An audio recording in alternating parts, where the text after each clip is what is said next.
Vatnyko patarimai ir pastebėjimai. Šiandien apie valstybės spąstus. Pakalbėkime apie tai, kaip jūsų pačių pensijų santaupos vidury baltos dienos tampa apiplėšimu. Lietuvos socialinės paramos sistema pasiekė cinišką žemumą. Žmonės dešimtmečius kaupė savo kruvinai uždirbtus pinigus pensijų fonduose, o šiandien susiduria su valstybiniu manipuliavimu. Kai tik santaupos grąžinamos savininkui, jos staiga virsta pajamomis. Rezultatas? Iš jūsų atimamos šildymo kompensacijos, parama vaistams ir kitos lengvatos. Tai nėra parama, tai finansinis reketas. Viena ranka valstybė grąžina tai, kas jūsų, o kita ranka baudžia jūs už tai, kad tuos pinigus išvis atgavote. Kodėl tai vadinu manipuliacija?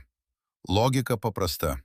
Jei tuos 30 ar 50 eurų kas mėnesį būtumėte gavę prie algos, jūsų teisė į lengvatas nebūtų pasikeitusi. Tačiau dabar, kai valstybė leido atsimti visą sumą iškart, ji traktuoja jūs kaip staiga praturtėjusi asmenį. Tai tas pats, kas pasiskolinti iš kaimyno 100 eurų, grąžinti juos po metų ir pareikšti, kad kaimynas ką tik uždirbo 100 eurų pelno. Tai nėra pajamos, tai turto grąžinimas. Tad kaip elgtis, kad netaptumėte sistemos auka? Štai jums keli konstruktyvūs patarimai. Pirma, atakuokite išimties tvarka. Savivaldybės darbuotojas yra tik sraigtelis. Jūsų tikslas – socialinės paramos skyriaus komisija. Gavę neigiamą atsakymą, nedelsdami rašykite prašymą nagrinėti jūsų atvejį išimties tvarka. Argumentuokite tiesiai. Šios lėšos nėra pajamos pagal įstatymą, tai yra daugiamečių santaupų grąžinimas. Jų įskaitimas į vieno mėnesio pajamas pažeidžia bet kokius teisingumo principus.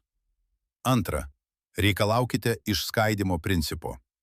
Jei valstybė primygtinai nori matyti šios pinigus kaip pajamas, reikalaukite, kad jos būtų vertinamos proporcingai kaupimo laikotarpiui. Pateikite pažymą iš fondo, kiek metų kaupta. Jei suma buvo kaupta 10 metų, tai jos įtaka einamojo mėnesio pajamoms turi būti dalinama iš 120 mėnesių. Komisijos turi teisę priimti tokius sprendimus pagal protingumo kriterijus.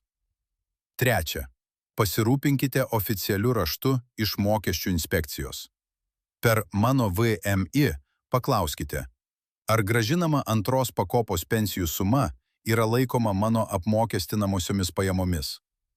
Turėdami atsakymą, kad tai neapmokestinamos lėšos, naudokite tai kaip skydą įrodinėdami, kad tai nėra joks uždarbis.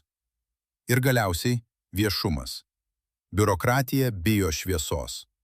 Jei savivaldybė lieka kurčia, kreipkitės į Seimo kontrolierių tarnybą arba savo apygardos Seimo narį. Valstybė neturi teisės manipuliuoti statistiką, kad sutaupytų socialinės paramos sąskaitą. Nenusileiskite po pirmo ne. Valstybė tikisi, kad jūs pavargsite kovoti ir tiesiog susitaikysite su nuostoliu. Atsiminkite, šie pinigai jau kartą buvo apmokestinti, kai juos uždirbote. Reikalavimas atiduoti lengvatas už savo paties santaupas yra neteisėtas baudimas už tai, kad taupėte. Būkite griežti, dokumentuokite kiekvieną žingsnį ir reikalaukite teisybės.